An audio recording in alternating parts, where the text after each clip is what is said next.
7620 അടി നമ്മൾ മുകളിലാണ്. വല്ലാത്ത കുളിര്.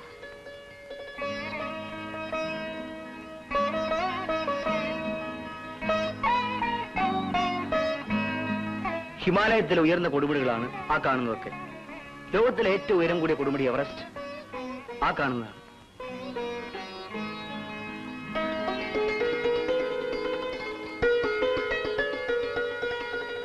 എന്താ നേപ്പാളിലേക്ക് ഒറ്റയ്ക്ക് തിരിച്ചത്? ഫ്രണ്ട്സിന് ആരെങ്കിലും കൂടെ കൂട്ടാമായിരുന്നില്ലേ? എനിക്ക് ഫ്രണ്ട്സ് ഇല്ല. നല്ലൊരു ഫ്രണ്ട് ഉണ്ടാവുക ഏറ്റവും വലിയ ഭാഗ്യമാണ്. ആ കാര്യത്തിൽ ഞാനും ചന്ദ്രനും ഭാഗ്യവാന്മാരാണ്. കിഷോറിനെ പോലൊരു സുഹൃത്തിനെ കിട്ടാൻ തപസ് ചെയ്യണം.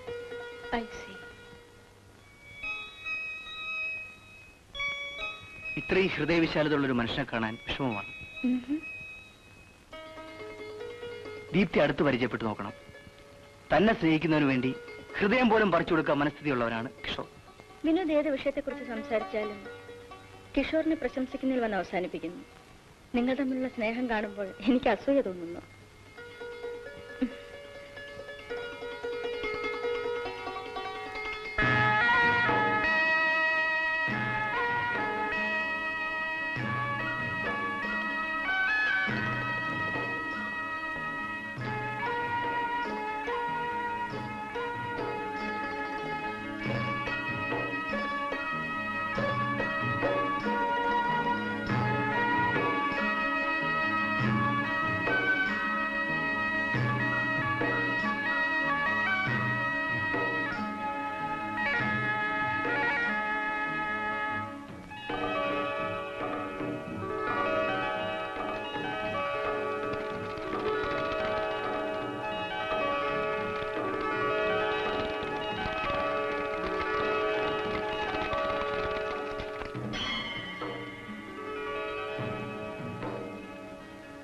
ഈ സ്വയംഭൂനാഥ് ടെമ്പിൾ നേപ്പാളിന്റെ ചരിത്രത്തിൽ വളരെയേറെ പ്രത്യേകതയുള്ള ഒന്നാണ്.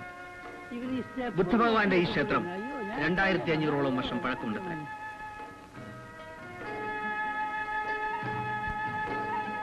ഇതാണ് പ്രയർ വീൽസ്. രാമായണത്തിലെ വരികളാണിതിൽ. ഒരു ചുറ്റിത് മുഴുവൻ കറക്കി വിട്ടാൽ ചെയ്ത പാവങ്ങൾ തീരുമെന്നാണ് ചൊല്ല്.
ഇവിടെ നിന്ന് ചുറ്റും നോക്കൂ.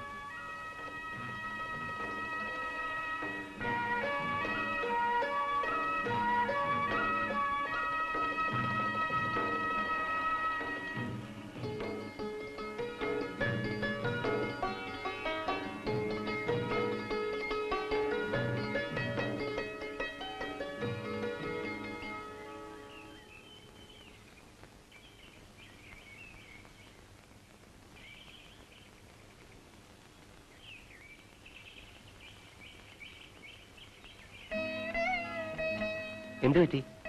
ഒന്നുമില്ല. ഇടയ്ക്കിടയ്ക്ക് ഞാൻ മൂടോട്ടാവുന്ന എന്താ? നാട്ടിലെ കുടുംബത്തെ പറ്റി ആലോചിച്ചിട്ടായിരിക്കും. നാട്ടിൽ എനിക്ക് ആരുമില്ല. കാല് കഴിക്കുന്നില്ലേ? സ്വല്പം നേരം ഇവിടെ ഇരിക്കാം.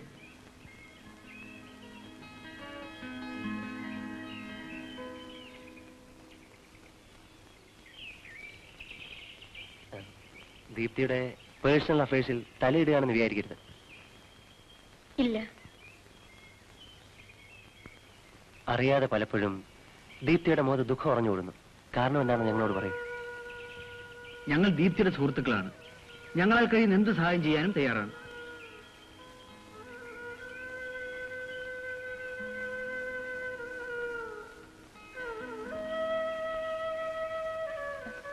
ഞാനിവിടെ വന്നത് ഉല്ലാസയാത്രക്കല്ല, കൈവിട്ടുപോയ എന്റെ അനിയനെ തേടിയാണ്. അനിയനോ? അതെ, അവൻ, എന്റെ അമ്മ,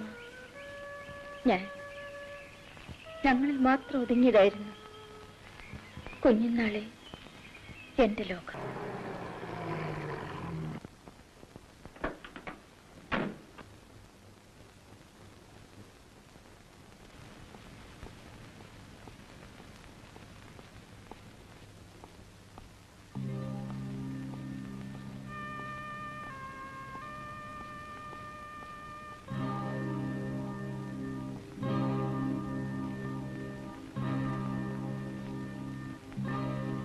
ഞങ്ങൾക്ക് കുറച്ച് ഓഫീസ് വർക്കുണ്ട്, ഇപ്പൊ ഡിസ്റ്റർബ് ചെയ്യണ്ട.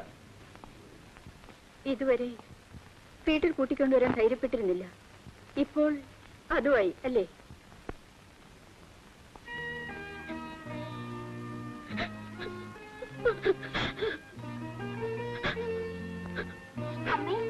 ആരാണ് ആന്റി? ഡാഡിയുടെ സെക്രട്ടറി. അമ്മ എന്തിനാ കരയുന്നേ? ഒന്നുമില്ല, മോള് ഉറങ്ങിക്കോ.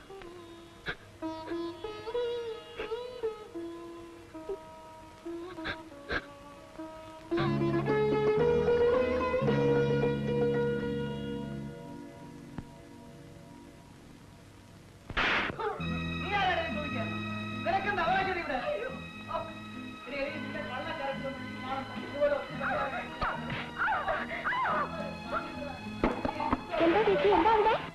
അറിയില്ല മോനെ, പോയി നോക്കാം. എന്റെ കണ്ണടി ഇവിടെ.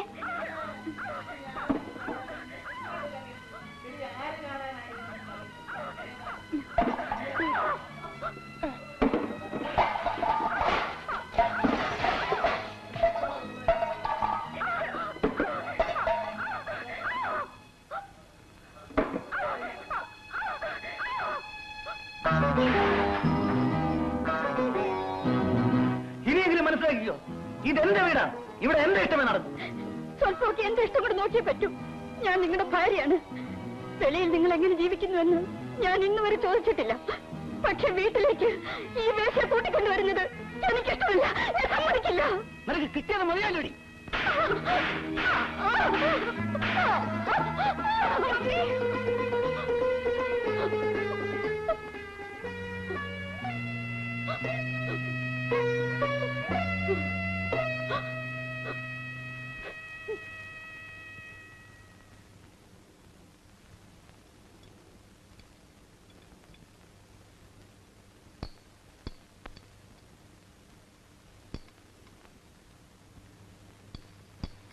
കൊണ്ടുപോയി.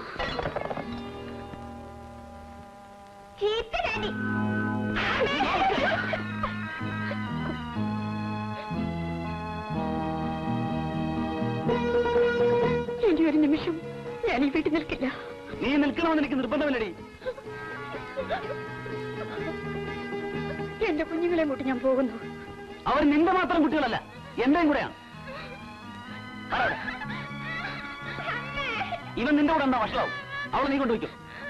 ഇവനെ ഞാൻ വളർത്തിക്കോളാം.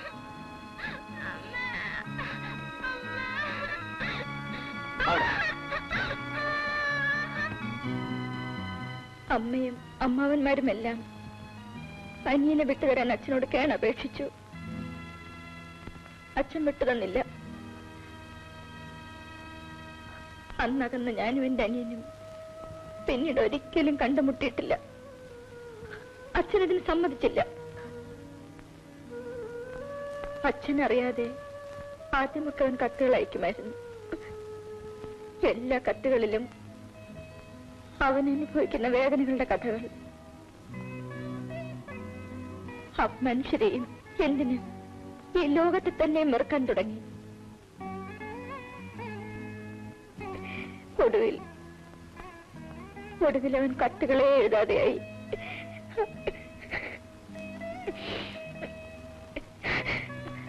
Take it easy.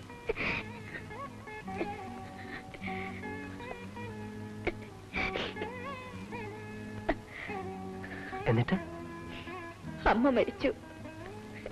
കാണാനവും വന്നില്ല. അച്ഛൻ അയച്ചില്ല.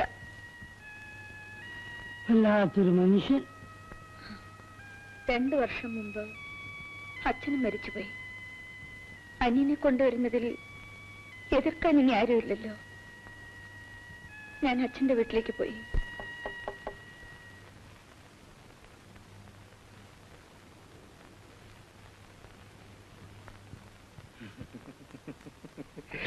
So sweet of you. വിവാഹം കഴിച്ചില്ലെങ്കിൽ എന്താ? ഇത് നിന്റെ വീടല്ലേ, കുറച്ചുകൂടി കാക്കൂ. അയാൾ മരിച്ചിട്ട് 1 മാസമല്ലേ ആയിട്ടുള്ളൂ. ആരാ? ഇപ്പൊ പറഞ്ഞില്ലേ, അയാളുടെ മകൾ.